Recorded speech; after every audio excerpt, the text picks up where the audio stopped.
அனைவருக்கும் வணக்கம் நண்பர்களே. நாம் இன்னைக்கு இந்த பதிவின் மூலமாக என்ன தெரிஞ்சுக்க போகிறோம் அப்படின்னா, மிதுன ராசி அன்பர்களுக்கு இந்த குரு பயிற்சியால் எப்படிப்பட்ட மாற்றம் நிகழப்போகிறது, அடுத்து வரும் 30 நாட்களில் மிதுன ராசி அன்பர்கள் எப்படிப்பட்ட மாற்றத்தெல்லாம் அனுபவிக்க போகிறாங்க. மேலும் இந்த மிதுன ராசிக்காரங்க இதுவரைக்கும் வாழ்க்கையில் பலவிதமான துன்பங்களையும் கஷ்டங்களையும் அனுபவித்து கொண்டு தான் இருந்திருப்பாங்க.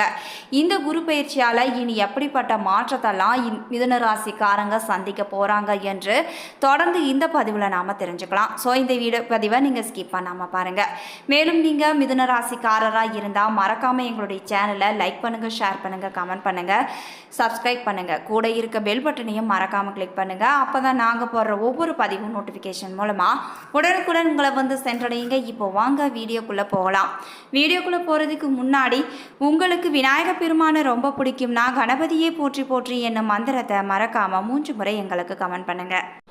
ஸ்ரீ வாராகியம்மன் ஜோதிட நிலையம். ஸ்ரீ வாராகியம்மன் ஜோதிட நிலையத்தில் குடும்பத்தில் நடக்கக்கூடிய அனைத்து விதமான பிரச்சனைகளுக்கும் உடனடி தீர்வு வழங்கப்படுதுங்க. குறிப்பாக இவர்களிடம் மாமியார் மற்றும் மருமகள் பிரச்சனை, செவ்வாய் தோஷத்தினால் பிரச்சனைகள், பண பிரச்சனைகள், மாயமந்திரம், மன அழுத்தம், உறவில் சிக்கல், தொழில் ரீதியான பிரச்சனை, வியாபார பிரச்சனை போன்ற எந்த விதமான பிரச்சனையாக இருந்தாலும் சரி, அனைத்து விதமான பிரச்சனைகளுக்கும் உடனடி தீர்வு வழங்கப்படுதுங்க. உங்களுக்கு இது போன்ற பிரச்சனைகள் ஏதாவது இருந்தால் மறக்காம ஸ்க்ரீனில் தெரிகிற வாட்ஸ்அப் நம்பருக்கு தொடர்பு கொண்டு நீங்களும் பயன்பெற்றுக்கோங்க. மிதுன ராசிக்கார அன்பர்களே, இந்த மாதமானது உங்களுக்கு பலவிதமான அனுகூலமான மாற்றங்களை ஏற்படுத்த போகுது. எனவே இந்த காலகட்டத்தை நீங்கள் முறையாக உங்களுடைய முன்னேற்றத்திற்கு பயன்படுத்தி கொள்ளலாம். மேலும் இந்த முன்னேற்றமானது உங்களுக்கு நன்மை அளிக்கும் வகையில் தான் இருக்கும். நீங்கள் எடுக்கும் முயற்சிகள் அனைத்துமே வெற்றியை பெற்றுத்தருங்க. பொருளாதார ரீதியாக முன்னேற்றம் காணவும் இந்த காலகட்டம் உங்களுக்கு சாதகமாகவே இருக்க போகுது. உங்களுடைய பிள்ளைகள் உங்களுடைய விருப்பங்கள் அனைத்தையும் நிறைவேற்றுவாங்க. இது உங்களுக்கு பெரிய அளவில் மனதில் மகிழ்ச்சியை ஏற்படுத்தி தரும்.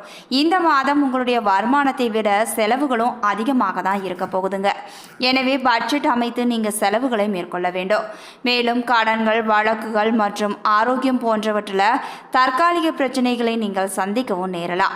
பங்கு சந்தை மற்றும் ஊக வணிகம் மூலம் ஆதாயம் உங்களுக்கு கிட்டாதுங்க. மேலும் அதில் ஈடுபடுவதை நீங்கள் தவிர்க்க வேண்டும். பணியிடத்தில் பொறுமை காக்க வேண்டும் மற்றும் பிறரை அனுசரித்து நீங்கள் நடந்து கொள்வது தான் உங்களுக்கு அவசியம் தேவைப்படுது.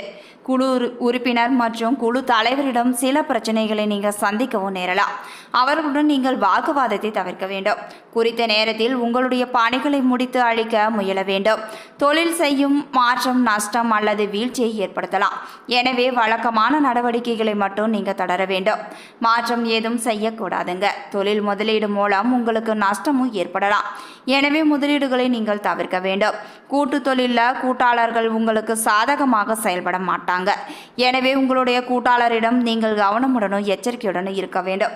எனவே அவர்களை சார்ந்து செயல்படாது இருப்பது தான் உங்களுக்கு நல்லது. நீங்கள் திருமணம் ஆனவர் என்றால் உங்களுடைய வாழ்க்கை துணையின் தவறுகளை நீங்கள் மன்னிக்க வேண்டுங்க.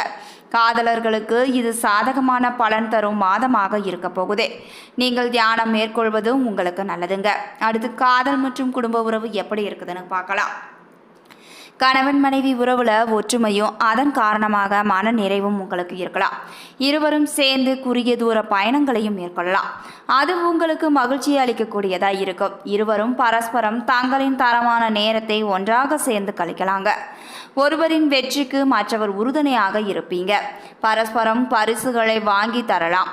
உங்களுடைய வாழ்க்கை துணை சில குடும்ப உறுப்பினர்களை கண்டு பயப்படலாங்க. இதனால் அவர் மன அழுத்தத்திற்கு ஆளாகவும் நேரலாம். அவரின் பயத்தை போக்க நீங்கள் அவருக்கு நம்பிக்கை ஊட்ட வேண்டும். காதலில் இருப்பவங்க தங்களுடைய காதலில் தைரியமாக செயல்பட்டு வெற்றியும் பெற போறீங்க.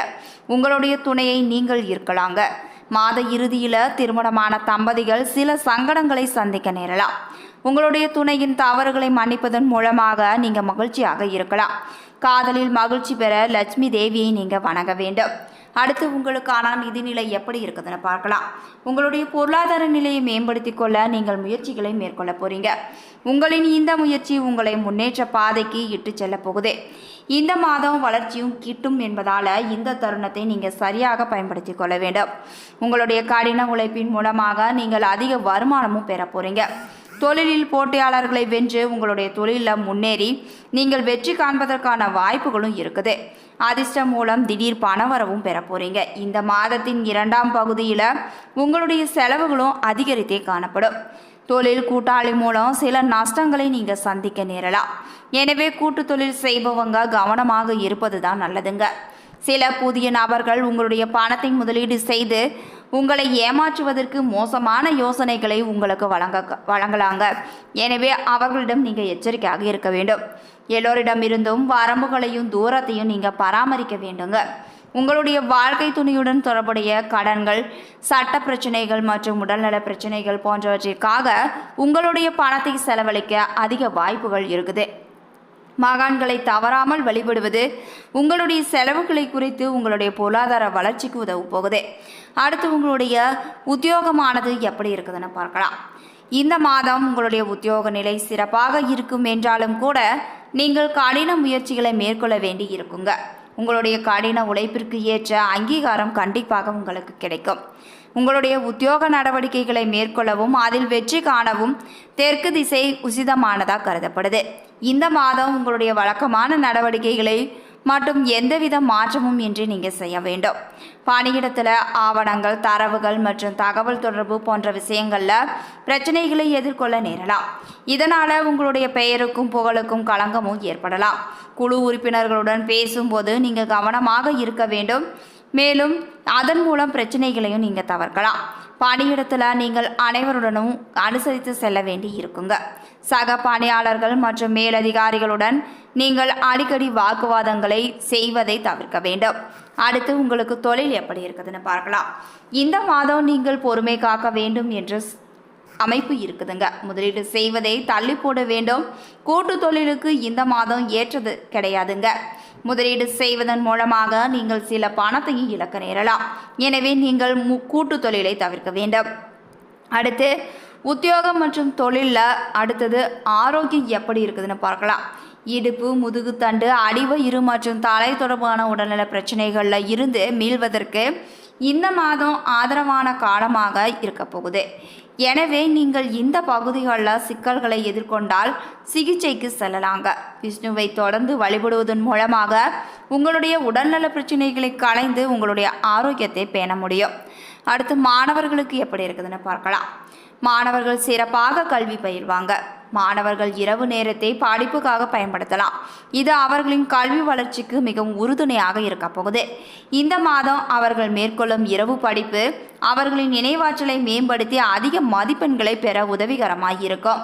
எனவே மாணவர்களாகிய நீங்கள் பகல் நேரத்தை விட இரவு நேரத்தில் அதிக கவனம் செலுத்தி படித்தாலே உங்களுடைய வாழ்க்கையானது இன்னும் சிறப்பாக அமைய போகுதுங்க. பகல் நேரத்தில் மனதை ஒருமுகப்படுத்தி கவனம் செலுத்த முடியாத வகையில் கவன சிதறல்களும் இருக்கலாம். எனவே இந்த நேரத்தில் படிப்பில் கவனம் செலுத்த வேண்டும். மனதை அமைதிப்படுத்தவும் உங்களுடைய இலக்குகளை அடைய நீங்கள் தியானமும் மேற்கொள்ளலாங்க. உங்களுடைய கோபத்தை வெளிப்படுத்துவதை தவிர்க்க வேண்டும். ஆசிரியர்களின் ஆதரவை பெற அவர்களுடன் சுமூகமான உறவையும் நீங்கள் பேண வேண்டும். உங்களுடைய சொல்லிலும் செயலிலும் நிதானத்தை கடைபிடிக்கும் மிதுன ராசி அன்பர்களுக்கு இந்த மாதம் ராசியை சனி பார்ப்பதால் அலைச்சல் உண்டாகி கொண்டதாக இருக்கும். ஆனாலும் சுபமாக எதுவும் நடந்து முடியும். புதிய காரியங்களில் ஈடுபடும் போது யோசித்து செல்வது தான் உங்களுக்கு நல்லதுங்க. மன அமைதியானது பாதிக்கும்படியான சூழ்நிலையானது ஏற்பட்டு பின்பு அந்த சூழ்நிலையும் நீங்கிவிடும். நண்பர்களிடம் கவனமாக பேசி பழகுவது உங்களுக்கு நல்லதுங்க. தொழில் வியாபாரத்தில் ஈடுபட்டு இருப்பவங்க கூடுதல் கவனம் செலுத்துவது நல்லது. வாடிக்கையாளர்கள் எண்ணிக்கையும் அதிகரித்து காணப்படும். அதே நேரத்தில் சரக்குகளை அனுப்பும் போது கவனத்துடன் அனுப்ப வேண்டும். உத்தியோகத்தில் இருப்பவங்க உயரதிகாரிகளை அனுசரித்து செல்வது தான் நல்லதுங்க. அலுவலக வேலைகளால் அலைச்சலும் உண்டாகலாம். சக ஊழியர்களிடம் அலுவலகம் தொடர்பான ரகசியங்களை கூறுவதை நீங்கள் தவிர்க்க வேண்டும். குடும்பத்தில் இருப்பவர்களின் மூலம் ஏற்பட்ட டென்ஷனும் நீங்க போகுது. கணவன் மனைவிக்கிடையே இருந்த மன தாங்கல்களும் நீங்க போகுது. பிள்ளைகள் எதிர்பார்த்தபடி உங்களுக்கு நடந்து கொள்வாங்க. உறவினர்களிடம் இருந்து வந்த வேற்றுமைகளும் அகலப்போகுது. பெண்களுக்கு நண்பர்களிடம் உறவினர்களிடம் கவனமாக பேசுவது நல்லதுங்க. வீண் மனக்கவலை ஏற்பட்டு பின்பு அந்த கவலையும் நீங்கிவிடும். புதிய செயல்களை நீங்கள் யோசித்து செய்வது தான் நல்லதுங்க. இதுவரைக்கும் மிதுன ராசி அன்பர்களுக்கு அடுத்து வரும் 30 நாட்கள் எப்படிப்பட்ட பலன்லாம் கிடைக்க போகிறது என்று பார்த்தோம். இந்த பதிவானது மிதுன ராசி அன்பர்களுக்கு ஒரு நல்ல பதிவாக இருந்திருக்கும் நம்புறேன். இது போன்ற பதிவுகளை நீங்கள் உடனுக்குடன் தெரிஞ்சுக்கணும்னா மறக்காமல் எங்களுடைய சேனலை சப்ஸ்கிரைப் பண்ணுங்கள். கூட இருக்க பெல் பட்டனையும் மறக்காமல் கிளிக் பண்ணுங்கள். அப்போ தான் நாங்கள் போடுற ஒவ்வொரு பதிவும் நோட்டிஃபிகேஷன் மூலமாக உடனுக்குடன் உங்களை வந்து சென்றடையுங்க. மேலும் உங்களுக்கு விநாயக பெருமானை ரொம்ப பிடிக்கும், நான் கணபதியை போற்றி போற்றி என்ன மந்திரத்தை மறக்காமல் 3 முறை எங்களுக்கு கமெண்ட் பண்ணுங்கள். நன்றி நண்பர்களே.